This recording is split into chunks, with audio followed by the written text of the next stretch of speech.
కలెక్టర్లు బ్యూరో క్రాటిక్ గా కాకుండా మానవీయ కోణంలో నిర్ణయాలు తీసుకుని పాలసీలు అమలు చేయాలని సీఎం చంద్రబాబు సూచించారు.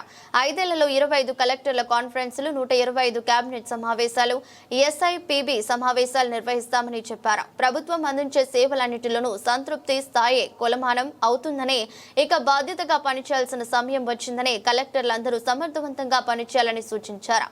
రాష్ట్ర సచివాలయంలో జరిగిన 4వ కలెక్టర్ల సదస్సులో ముఖ్యమంత్రి చంద్రబాబు మాట్లాడుతూ పాలనలో మొదటి ఏడాది పరీక్షలు పూర్తయిపోయాయన్నారు. ఇక బాధ్యతగా పనిచేయాల్సిన సమయం వచ్చిందన్నారు. ప్రత్యేక దృష్టి పెట్టి పని చేయకపోతే ఫలితాలు రావు అని, సాంకేతికత పెరిగిన దృష్ట్యా స్మార్ట్ వర్క్ చేయాల్సిందే అన్నారు. వాట్సాప్ గవర్నెన్స్ ద్వారా పౌర సేవలు అందిస్తున్నామని, ఏఐ, డేటా లేక్ వంటి వాటి ద్వారా సమన్వయం చేసుకుంటూ వెళ్లాలన్నారు. పథకాలు, కార్యక్రమాల అమలు కోసం ఆర్టీజీఎస్ సేవలను ఉపయోగించుకోవాలన్నారు. విజన్ రూపొందించి దానికి నిధులు కేటాయించకపోతే ఇబ్బందులు వస్తాయన్నారు.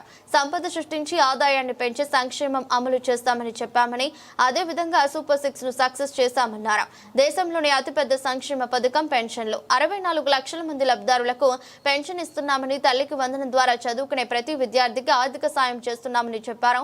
7 పిల్లలు ఉన్న తల్లికి కూడా ఈ పథకాన్ని వర్తింపు చేశామని, ఆ కుటుంబాల్లో సంతోషం వ్యక్తం అవుతుందన్నారు.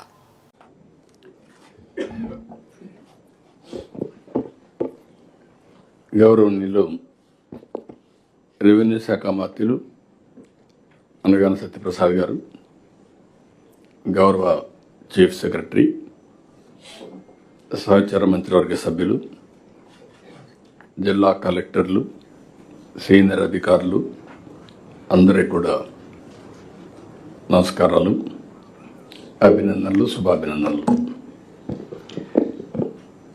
ఈరోజు మనందరం 4వ కలెక్టర్స్ కాన్ఫరెన్స్లో అటెండ్ అవుతున్నాం.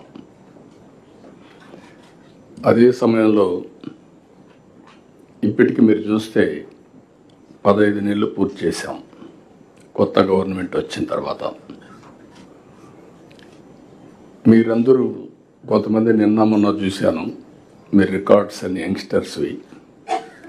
2040, 54, 55 కూడా సర్వీస్లో ఉంటారు కొంతమంది కొత్తగా వచ్చిన ఐఏఎస్ ఆఫీసర్స్ అందరూ.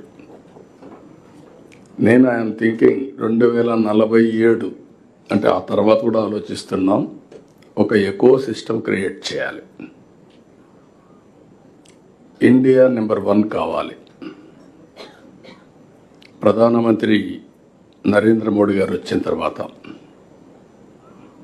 11వ ఆర్థిక వ్యవస్థ 4వ అతిపెద్ద ఆర్థిక వ్యవస్థగా తయారైంది. ఒకప్పుడు అమెరికా అంటే భూతం కింద చూసేవాళ్ళం, పెద్ద బ్రదర్ అని. ఇప్పుడు అమెరికా కూడా మనతోనే సమానంగా చూస్తున్నాం.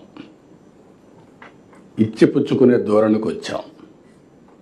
అది